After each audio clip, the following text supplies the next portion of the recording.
And that was the last time I ever saw him. The police took over and said there's been a second explosion and there's no chance of any survivors. I can still remember the sound in that room was horrific. I say myself, I left my body. I was watching it all unfold from above. There should not be any fatalities in the mining industry. This is the 2000s. How are we still killing people at work? Josh no longer has a voice, so I will keep speaking about him, make sure he's never forgotten. I just want to make Josh proud of me and also make sure that I did something that would be his legacy. You don't want to be the person that has to make that phone call or that knock on the door to tell somebody that their son or father or, has been killed. It feels unsafe. It probably is unsafe. Pull up, check it out. We'll keep each other safe.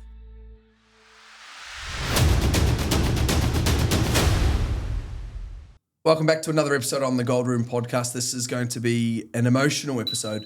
I'm lucky enough to have Joe Ufer in the studio to talk to me about grief, loss, and the mining industry. Joe, thank you very much for joining me, and thank you very much for being an ambassador for A Miner's Promise. It's so important. Definitely important. Thank you for having me, Josh. Not a problem. I feel like I've known you already for days, but we only met last night. That is correct, And yeah. you've got a pretty cool name too, by the way. Thank you very much. Thank you very much. I believe so too. Look, Joe, as you know, we start every episode off with the life and the times, so take me back to your younger years. All right. I was born in Sydney actually, but spent all of my adult life until the last 10 years in Queensland. I went up there with my mum and my siblings, my grandparents, lived in a little town called Charters Towers, which is a gold mining town in North Queensland.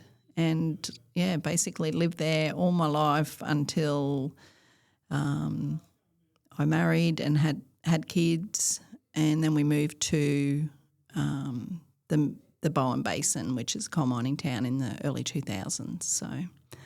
And, I worked in a couple of different industries, banking, finance, law, real estate. And then when we moved to the Bowen Basin, I got into mining and I was in admin. And over the years I've worked myself up to being in HR, which I really love because I'm a passionate person and passionate about people and making them hopefully doing their best. That's beautiful. Bringing out the best in people rather than, what HR usually is associated with. Yeah, that's right. Yeah. I had my son when I was very young. How old? 17. 17, okay. Yeah, I was pregnant at 16, had him at 17, got married at 17. So, wow. Yeah. So we kind of grew up together, Josh and I, and then his sister Kimberly, she came nearly 7 years later, so it's quite a big gap.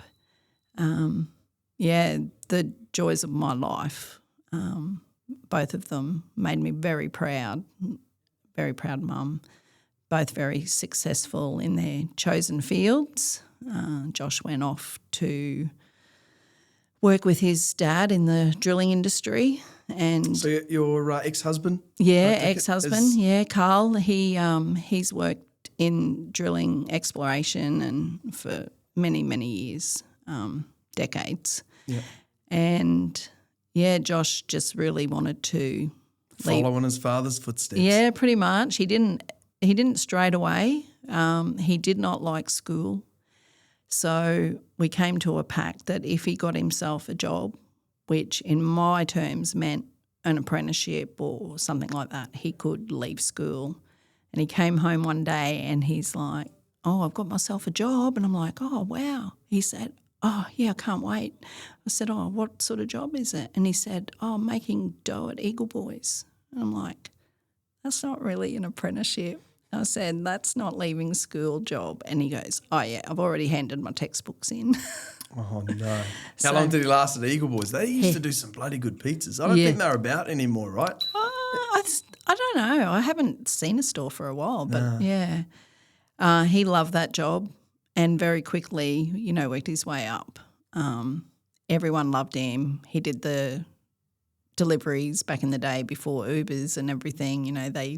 He did the deliveries in his little car and everyone knew Josh. And so, yeah, I let him have that job. How old was he when he handed his textbooks back in? I think he must have been like 15. 15 with a car license. Oh, no, as he progressed. Sorry, yeah, right. Yeah. We bought him his first car and, he just really loved working. And then when we moved to the Bowen Basin, he was pretty keen to start that life. And so his dad got him a job underground. Did he enjoy underground? I'm going to say sorry. You're all right. I'm going to say that he did enjoy it. As with anyone that you speak to in the mining industry, the mining is such like a close-knit family community. I think that's what they love about it, that we, even for myself, they're just, I don't know, it's just different to anywhere else where I've worked. You just feel part of a family regardless of what role you do. He decided that he wanted to follow in his dad's footsteps and, Was his dad proud? What's your ex-husband's name? Carl. Carl. Yeah, he was really proud. Of course, you want to see your children succeed and if they want to do the same thing that you do, know.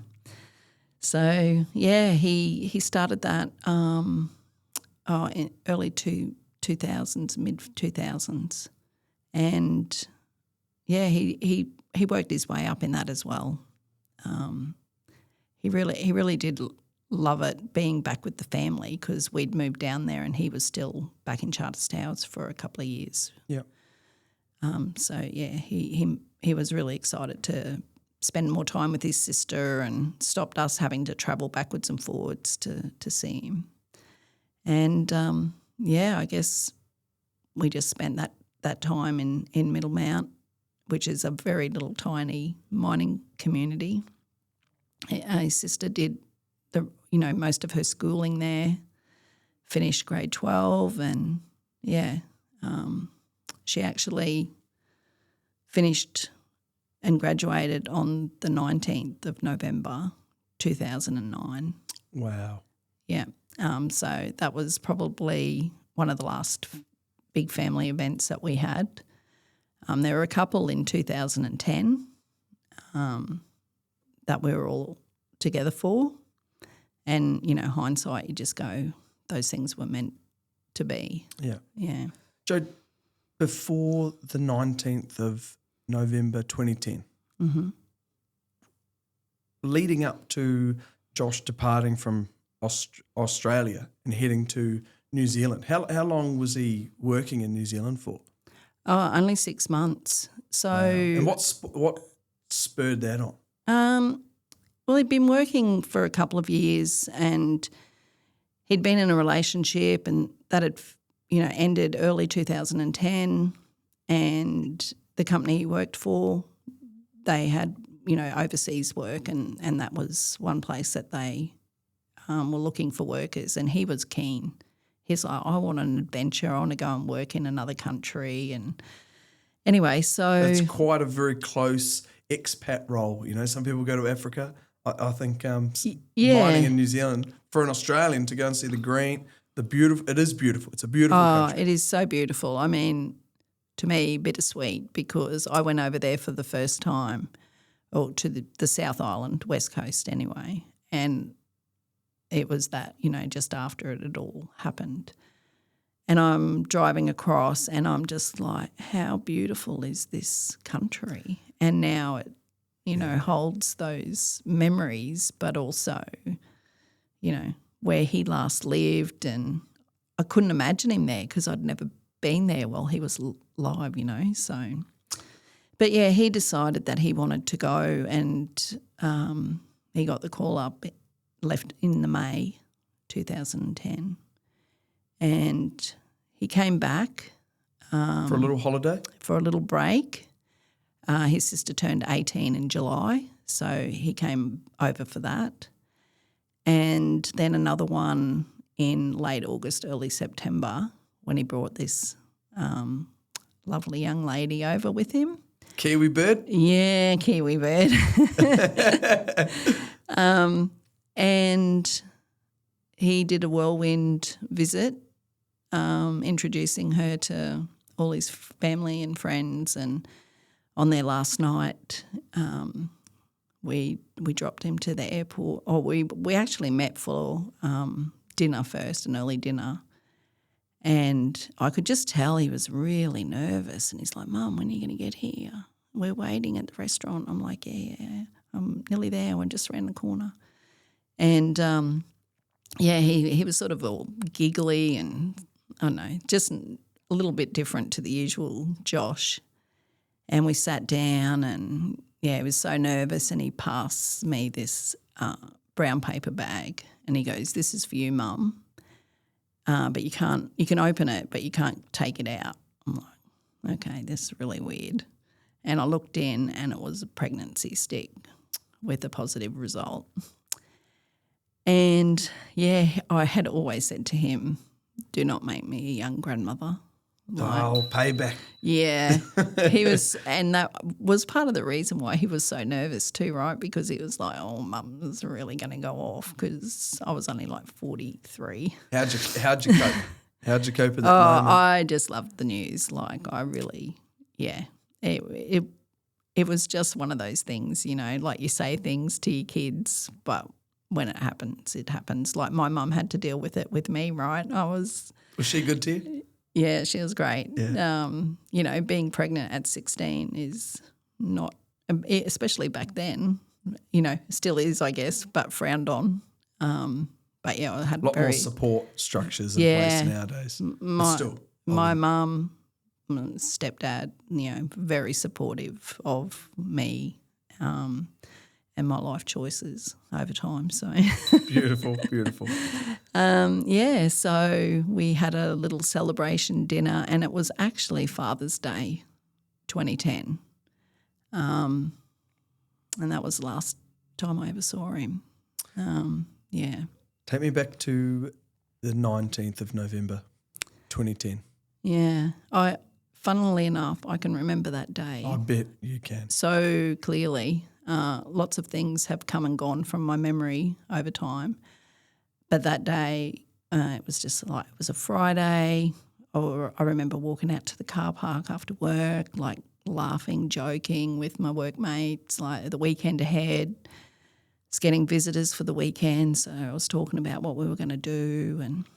And it was about a 20-minute drive home, and my partner at the time, he had family coming to visit, and so, we're just getting excited. And then there was a phone call, a missed phone call from a friend's husband. I didn't get it, but I played the message back, and it was just really weird. What did it say? Oh, it was just he just sort of said, "Oh, I hope you're okay," and like, "Oh, I'm not sure. Have you heard anything?" Like from New Zealand. Why would you leave a message like that? Yeah, and it was like okay, but I was just like, oh, that's really weird. And then probably around the same time, I got a text message. From who? Well, I'll say that it was sent from his girlfriend. Yeah. Just saying, "Hey, there's been an explosion at Pike. And, we haven't heard from Josh, basically." How many hours after the explosion? Do you know? Do you remember? It would have been, so it happened at 3:44 in New Zealand. So that's like 1:44 in our time. Yeah.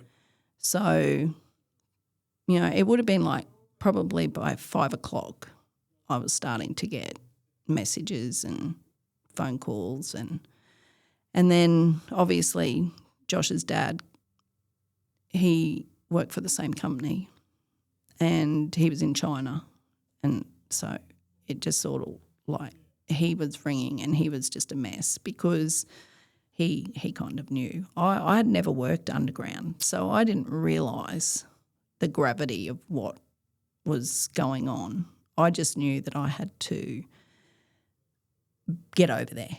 Absolutely. Like that was in my head. I've just got to organise myself and get over there. And yeah, just throughout that whole afternoon, evening, like I can remember screaming, yelling, crying, like booking flights. Like it was a lot. It was a lot. So yeah, my partner and myself, we drove flew into Brisbane. My daughter flew up from New South Wales, met us at Brisbane Airport. And so that's the 20th by this stage. No, I hadn't really slept or anything.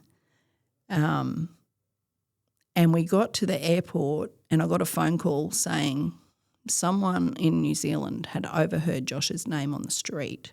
And even though they hadn't released the names, his name was, confirmed basically. Confirmed? Not officially. Yeah. But just by... Because they had two after the initial explosion, they had two people that were close to the top of the portal. Yep. That made it out. Yeah, exactly. And I'd heard that on that Friday night. I'm like, oh, Josh, they're going to get him out. Yeah. So, yeah, when we got to Brisbane Airport and I'm getting a phone call, just letting you know that Josh's image is going to be put on the 6 o'clock news tonight. If you can't provide us a photo, we're going to use one from his Facebook page. Who said this in the news? Yeah, this was being relayed to me through the company that Josh worked for, that they'd obviously contacted them. I said, I'm like ready to fly out. Where am I going to get this photo from? And so they did use the one from his Facebook page, which was, not the best because he was flipping the bird. But they did, There's worse things. There's worse things in photos. They did blur out the images. So, I guess that's and that's good. media too. Yeah. Mainstream media. They'd be happy to put that because then people are like, well, what is he actually doing? Yeah, exactly. And I mean, I don't know how I did it at the time. When I was packing to go, I did pack photos. I packed some of his special things. I packed a State of Origin, Queensland State of Origin scarf, and I don't know why I was throwing these things into my bag, but they ended up becoming quite significant. So got to New Zealand. Where'd you fly into? Christchurch? Christchurch. And, the trip, because we got in at midnight, tried to have a little bit of sleep, picked up a hire car in the morning, driving across, like getting phone calls from everybody. We just didn't really have time. The company, media. The Australian consulate. That's good that they reached us. That's really good. Yeah, they were great. We had great support from them from, hitting the dirt in New Zealand. Basically, they were there for us. Yep. It was so surreal. We met with his partner and a couple of his friends that were working over there. And, it was just all very surreal. Yeah. Like going into a country that you have not ever been to, well, not the South Island. I'd been to the North Island years before, and this event has happened and you just kind of don't even know anybody, can't imagine Josh living there or being there. It was just, it was really weird. The days that followed were watched around the world. Mm-hmm. What was that like for you and the other families? Having everything, your lives everything broadcasted. It was crazy. We got accosted by the media pretty much as soon as we hit Greymouth. They were just there so quickly, like pretty much 2 days had passed by the time we got there, and they were on every street corner. My daughter was even getting Facebook messages and like, oh, this is Eddie Maguire, can we talk? And like, she's just turned 18. Like, how are they tracking us down for a start? It was. But at the time, we were both big fans of David Koch on Yeah, I like Koshy too. on Sunrise, and we had heard, and this was like a few days in, that they were there. So we just made a decision that we were only going to talk to him. Yep. Which we did. And, because my family were all still back in Australia, and like it was one way that I could get a message to them too, to say, hey, we're okay, we're dealing with this. And so, yeah, they got to see us, because even 2010 doesn't sound like that long ago. No, not at all. It wasn't like it is now with social media. Like, we had Facebook, but like text messages and phone calls, like my phone bill was like thousands of dollars, you just weren't even thinking about all the calls coming in and the data that you were using. Anyway, but the media, they were pretty bad. Like, they were just at some stages like stalking us, found out where we were staying. But on the other side of things, they were and have been over the years so helpful as well. Yep. To get that message out there, Yeah. At what point did you realise that, or you and the rest of the families realise that your loved ones weren't coming home? Obviously, at the premiere of the movie, the Pike River movie last night, doesn't sound like the company backed anyone. They didn't even back themselves. There's a horrific story just in the way that was handled, but not just by the mining company, but by the New Zealand government.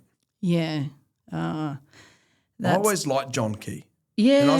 And he did some great things, and you can't just judge him based on that, one incident. No, and I mean, obviously we don't personally know these people, right? Yeah. They are the Prime Minister of a country. Like, what are we going to say to them? I've got a few things to say to Anthony Albanese. Oh, yeah. That's a different podcast. Yeah, it is.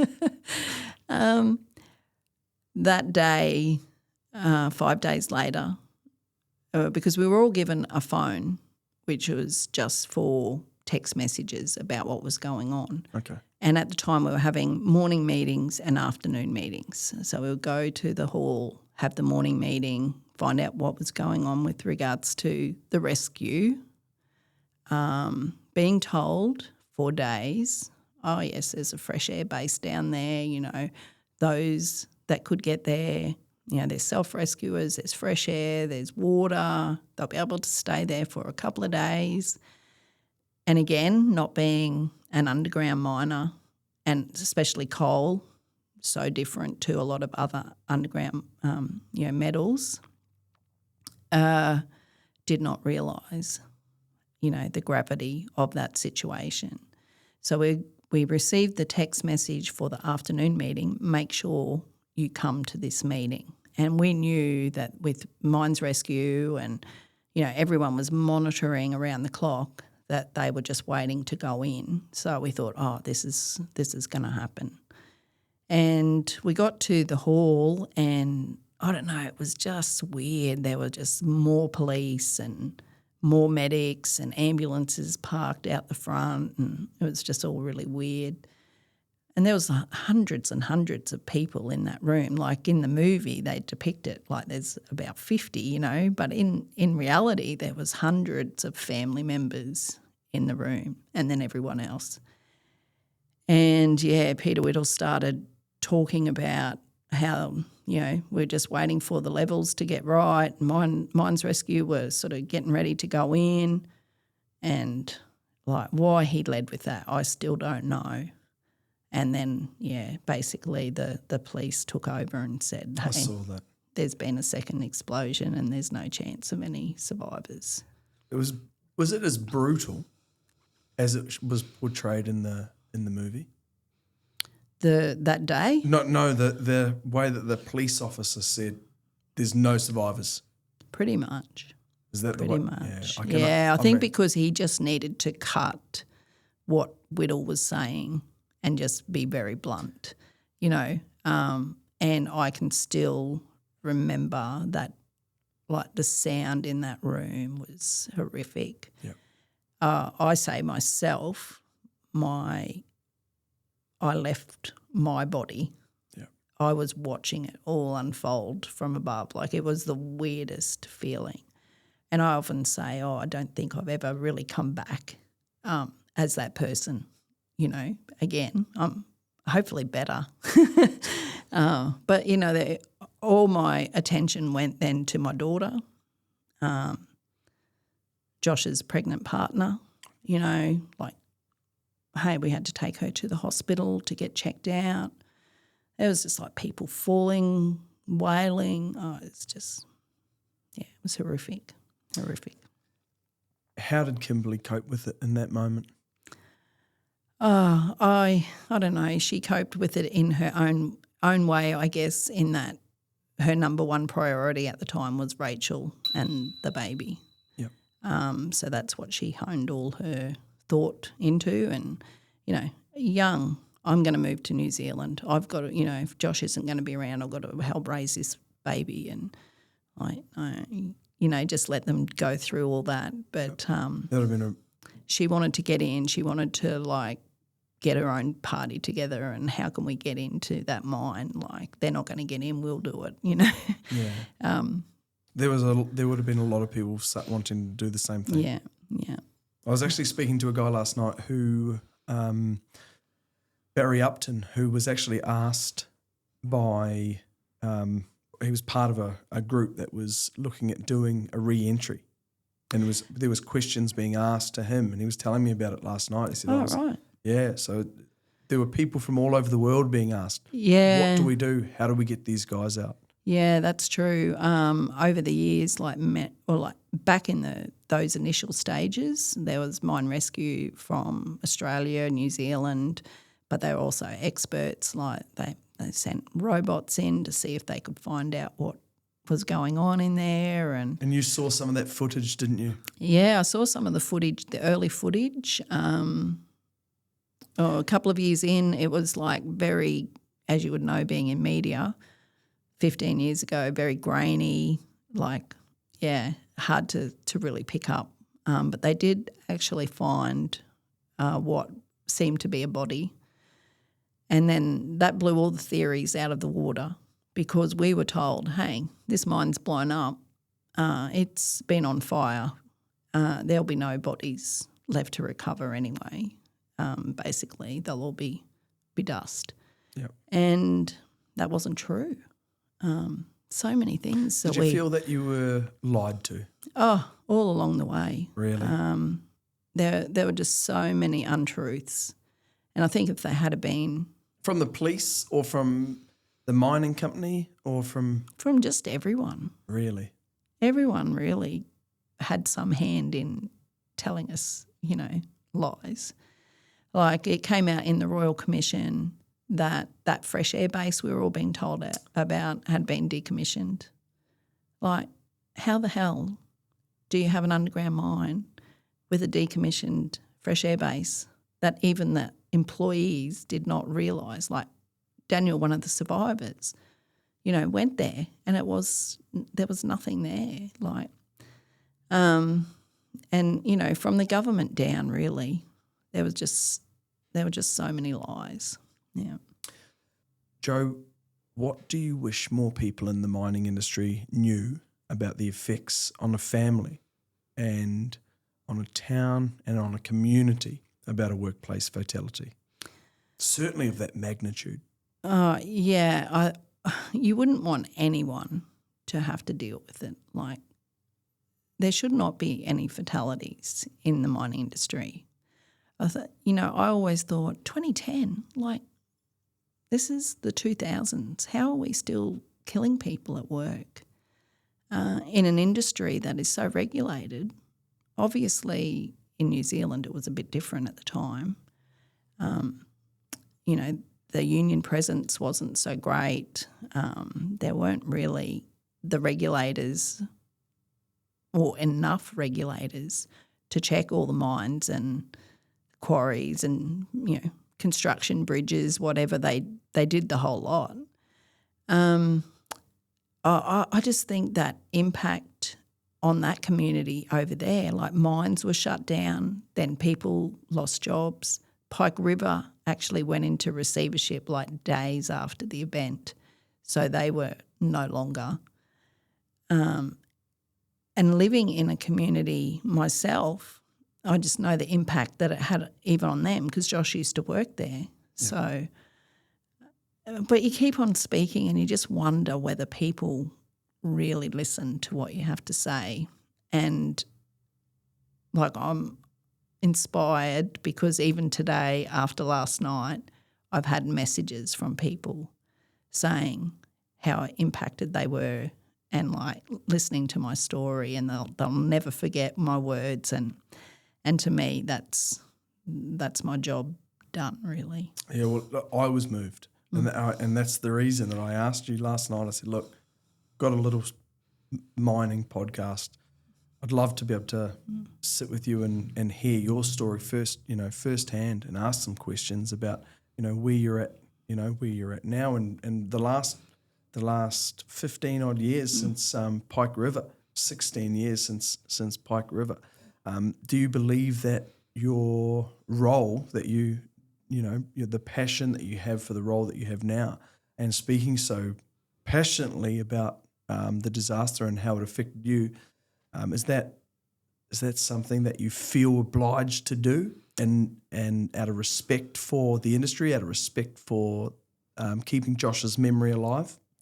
Yeah, a bit of everything, I think, really. To me, Josh no longer has a voice, so I will keep speaking about him, make sure he's never forgotten, regardless of, how he died. But I just think there's so many lessons to be learnt from what happened at Pike River. And we've had so many near misses over here in Australia over the last few years where very similar things could have happened. It has also happened here in the past. We're not learning. So, we've got to keep speaking out about, and not everyone can. Not everyone wants to talk about how they lost their loved one, but I just felt like I just wanted to make Josh proud of me, and also make sure that I did something that would be his legacy, Yep. What do you think are some of the biggest lessons that the mining industry has taken from this disaster? Oh, I think they do try to make things better. We're always talking about safety at work, like it's the number one priority. I see that. But then we're still failing.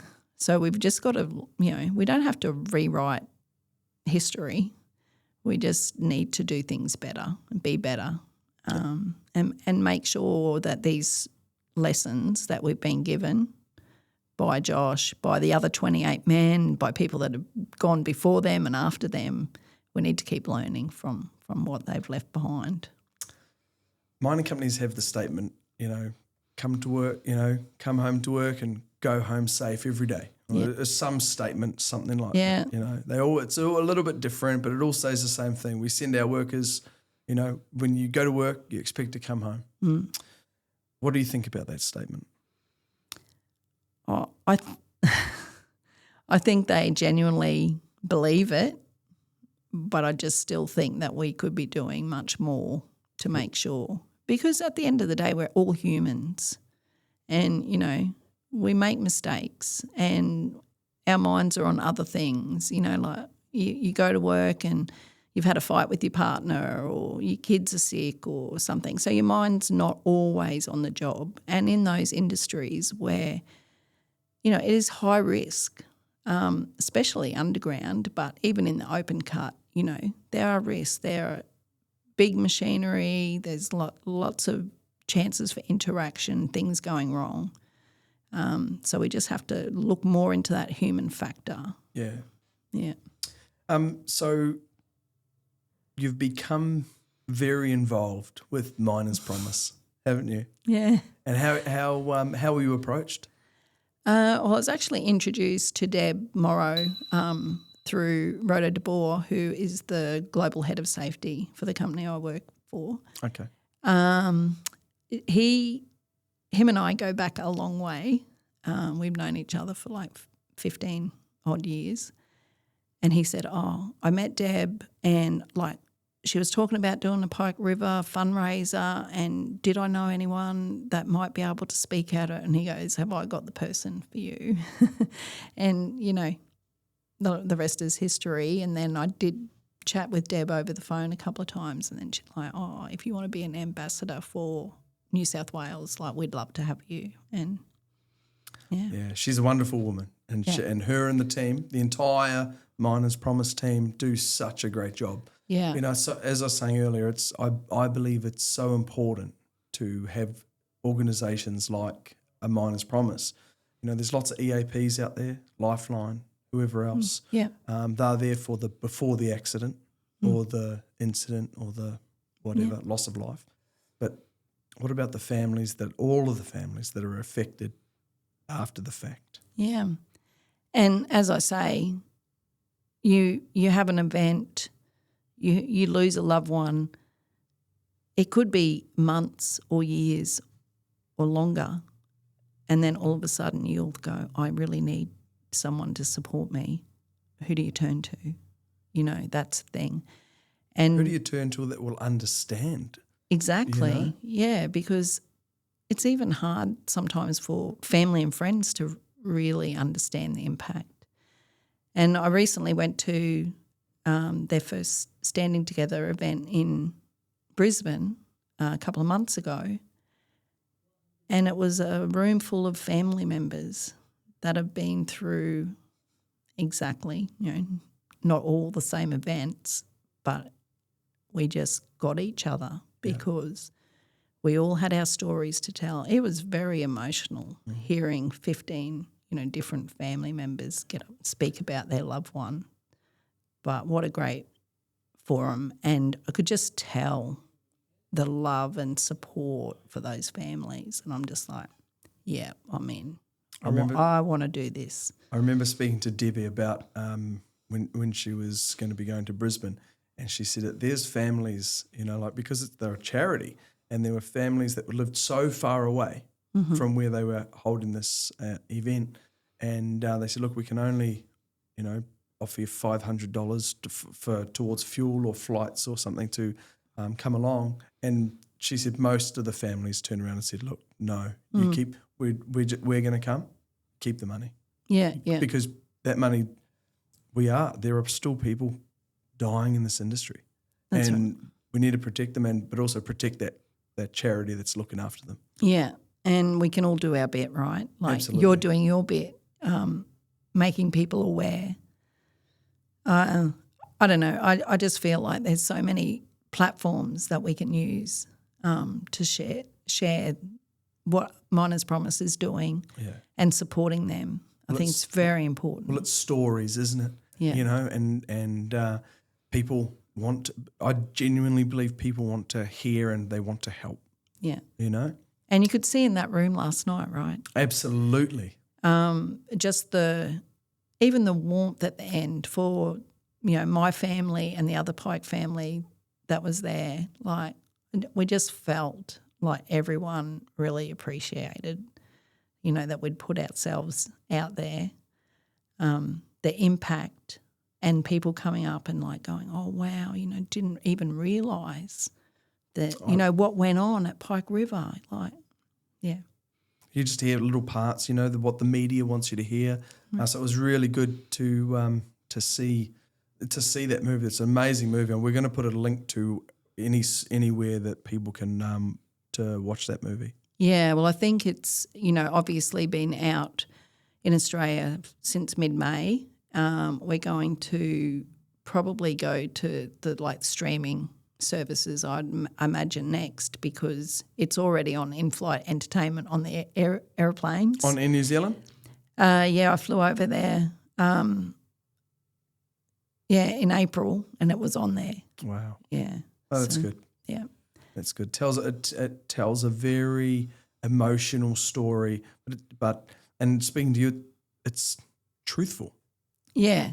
I mean, all movies, aren't they? Of course. A little bit of creative direction. Yeah, they had to fit 8 years of worth of things happening into a 2 and a bit hour movie. And as we were talking about before, that finished in 2018. What had happened up until then. 8 more years have passed since then. Yeah. And just what the families have dealt with.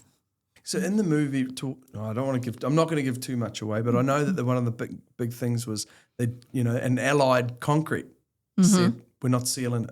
We're not going to seal the mine. But recently, 18 months ago or something, they sealed the mine. Yeah, so around about 2022, 23, I think, when they did the re-entry. And then it's like we're handing it back over to the Department of Conservation. Yep.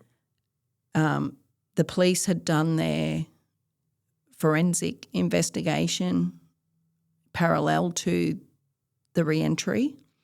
So once that was completed, it's like that's done. It's sealed up. They built a great walk over it. I think they're going to put some kind of tourist museum or something. I don't know how I feel about that. To me it's a sacred site and it's a beautiful range of mountains, and I know that, people from all over the world go to New Zealand to do their great walks and everything, but to me that's the resting place of those men. Walking over the graves of those that have unfortunately passed on. Yeah. In an accident. Yeah. In a mining accident. That's right. Yeah, when they portrayed that, I felt exactly the same. I thought that's disgusting. Yeah. There's no way that should be happening. So, I guess once they've done that, 2026, we're still waiting for the release of that report from the police to see. Still hasn't come. No, it was supposed to be out in 24 and then last year, and now we're halfway through 2026. So I don't know what the hold up is, but do you think there's things in their report that totally contradict everything that was said from the outset? Oh, there is definitely contradictions, and I mean just even the fact that they've located more bodies through camera footage, and I don't know what is going to come out of the report. I would be interested to read it regardless, whether they think prosecutions are possible or not. And then if they are, is that like more years of court cases, and, the families have to deal with that for, court cases like that won't just happen overnight. So, sometimes you think, yes, we've fought the hard fight, but where does it end? Yeah. Joe, this is my last one for you. Mm-hmm. I hope you don't feel like you've been interrogated and you've actually had a little bit of fun and, talking about something that's extremely difficult. Yeah. So, look, firstly, thank you very much for your time. If you could say a couple of bloody sentences to some, mining CEOs, because you've actually had to deal with one. Mm-hmm. Probably wasn't a great one. What would you say to mining managers, CEOs of companies, even supervisors, people that are leading and, guiding men and women mm-hmm. down the hole in the open cut, and all throughout processing plants? What, as someone who has lost someone in a devastating mining accident, what would you say? You don't want to be the person that has to make that phone call or that knock on the door to tell somebody that their son or father or, has been killed. I've spoken to many people over the years that have been in the same circumstances as myself, and every single one of them has not started well. You know, that conversation. You don't want to be that person to have that conversation. Yeah. And if you keep that in your mind, then I think that's, you know, a pretty good start. Because if you think now with the possibility even of corporate manslaughter laws, you don't want to go down that track. You want to keep your people safe. And you don't want to say, hey, they're safe because we've got this in place or that in place, and not bloody have it. You know, make sure that your workers are as protected as possible. Yeah, it's very true. Joe, thank you once again for taking the time. I know you're busy, but you are over here, and your daughter now lives in this great state of ours. Oh, yes. She moved. She couldn't have moved any further away from me, really, could she? But a beautiful place and a lovely place to come and visit. And she works in the industry herself, you know, so I'm always thinking, you know, like, be safe. Yep. Think about things before you do them. And she wants to work her way up in the industry. So she's going to be one of those supervisors one day that's keeping people safe. I think the key for newcomers into the industry is, if you're unsure about something, speak up. Don't just follow, or if it feels unsafe, say something. Definitely. Yeah, that's what we say at work. If it feels unsafe, it probably is unsafe. Yeah. So pull up, check it out, you know, have a look around your surroundings, make sure that you're not doing anything, cutting corners, and then, you know, we'll keep each other safe. Once again, thank you very much, Joe. Thanks for having me, Josh. Not a problem. Thank you very much for tuning in to this emotionally charged episode on the Gold Room podcast. Check out the link below. We'll have a link to where you can watch the new Pike River Mine movie. Thank you.